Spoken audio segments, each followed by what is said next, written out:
Hello everybody, hope you're doing well, and my name is Edgar, and today I'm presenting landscaping across the world. I'm going to be teaching you differences between two countries. I'm going to be comparing and contrasting them when, obviously, I'm focusing on landscaping. Comparing and contrasting landscaping companies in the US and internationally.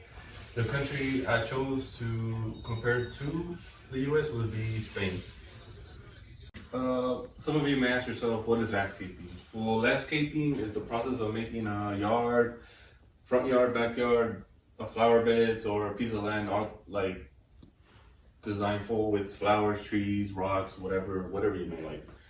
There's two types of landscaping. There's commercial and residential. Commercial is used more in business, walkways, city streets, and all that to make the city walkways and streets and whatnot more pleasing. Residential is more used in homes, such as to please homeowners, rental properties, such things as that matter. US typically has just yard work, such as plants, grass, trees, etc. It has an equal amount of both commercial and residential, while Spain, on the other hand, has the same yard work, but it's mostly in commercial properties such as businesses and high-end homes.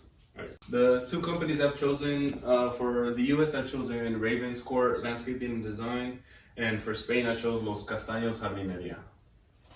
And as for Los Castaños, they are the company based off in Spain, and they have very different, they have very similar ideas as the Ravenscourt here in the US, but they have different qualities as well, such as the different climates and the different work schedules.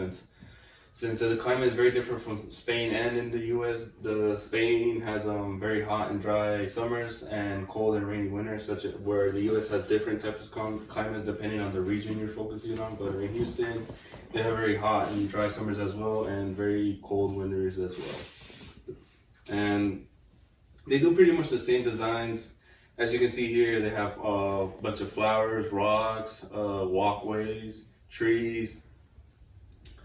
But the main difference between them is that Los Castaños focuses more on commercial properties and high-end homes, since Spain is more buildings and structures and more stony roads and whatnot. While here in the US, we have more land such as grass, bigger properties, more homes, and homes tend to have more grass and beds and whatnot in them.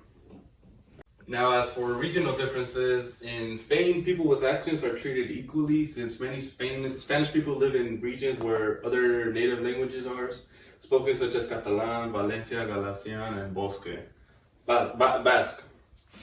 And since Spain is in Europe, there's many different people coming in from all types of different countries surrounding it, such as Portugal, France, Germany, England. So it's a very business-oriented country, and there's really not as much as discrimination as you may think.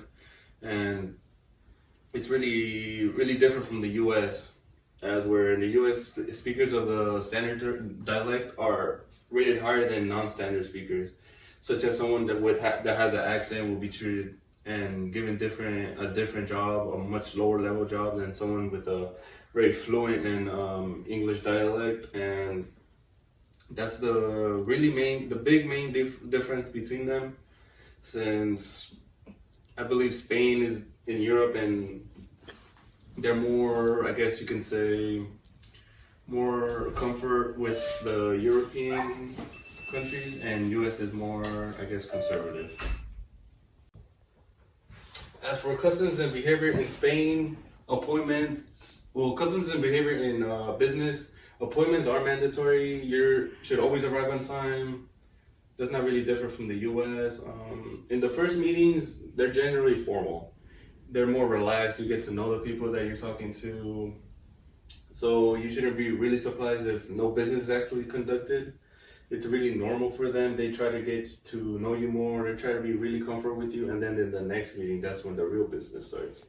And agendas are not always used, and they're not strict with it either.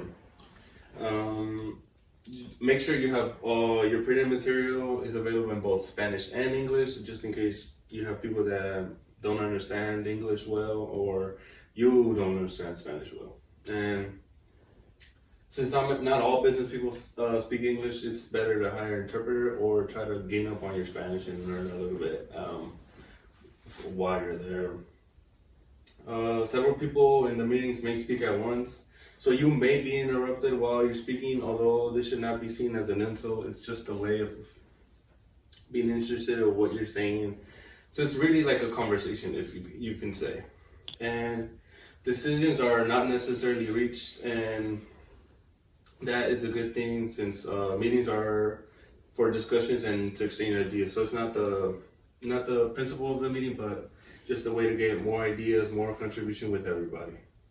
All right, yeah.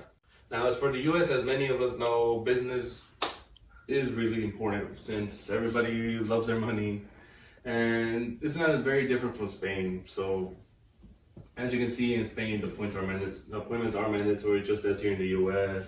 Being on time is important. But the only big differences between U.S. and Spain is the meetings. Meetings are usually done to inform people, get business done, and resolve issues.